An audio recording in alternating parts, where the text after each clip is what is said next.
Welcome back everyone. नमस्ते सभी को। आज खटस्थ योगा श्रृंखला महर्षि घिरंड में हम भक्ति योग समाधि को थोड़ा सा जानने की कोशिश करेंगे। जैसा कि हम सभी को नाम से ही समझ पड़ रहा है कि भक्ति द्वारा समादिष्ट होना, यहाँ पर महर्षि घिरंड बतलाते हैं कि हमें अपने हृदय में अपने इष्ट के स्वरूप पर ध्यान लगाते हुए बहुत से भाव जैसे पूरी श्रद्धा, भक्ति, प्रेम, आनंद और समर्पण के भाव को अपने इष्ट के लिए उत्पन्न करना है, या कह सकते हैं महसूस करना है, या कह सकते हैं महसूस करने की कोशिश करनी है। ख़ास तौर पर जब उनसे आप ज़्यादा जुड़ा हुआ महसूस करें तो उन भावनाओं का इस्तेमाल करें अपने इष्ट से और करीबी से रिश्ता बनाने में।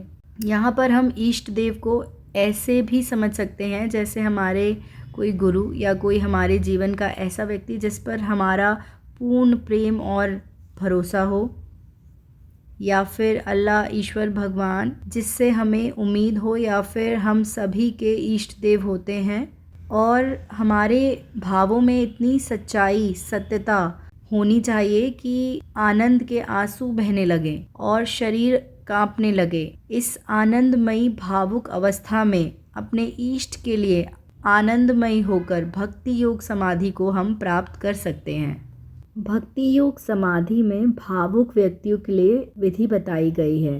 भक्ति योग समाधि भावुक व्यक्तियों के लिए बताया गया है। कहते हैं कि अनाहत चक्र में अपने इष्ट का ध्यान होना चाहिए। इष्ट देव पर जब हमारा ध्यान पूरे तरीके से लग जाता है तब श्रद्धा, भक्ति, प्रेम और आनंद के साथ अपने इष्ट से एकाकार हो जाता है।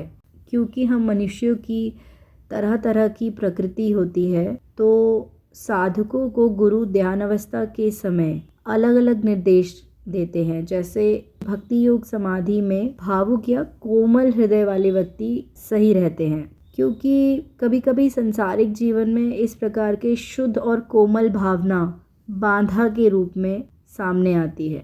जैसे आप ऐसे समझ सकते हैं कि घर, परिवार, समाज और कार्य करने की जगह में अत्यधिक भावुक हो जाते हैं ऐसे व्यक्ति, तो लोग ऐसे व्यक्तियों को दूसरी दृष्टि से देखने लग जाते हैं कि इसको क्या हो गया, कहीं ये मानसिक रूप से असंतुलित तो नहीं हो गया। और यह असंतुलन नहीं होता, लेकिन यह भाव चाहे संवेदनशीलता कह लें इसे, या हृदय की कोमलता कह लें, या फिर किसी भावना की तीव्रता कह लें, संसार में जब प्रकट होता है तब उस समय कभी कभी बाधा के रूप में दिखाई देने लगता है। लेकिन योग में यह मान्यता है कि जब व्यक्ति की भावना को सही दिशा मिल जाती है तब वह समाधि प्राप्ति का एक कारण बन जाती है।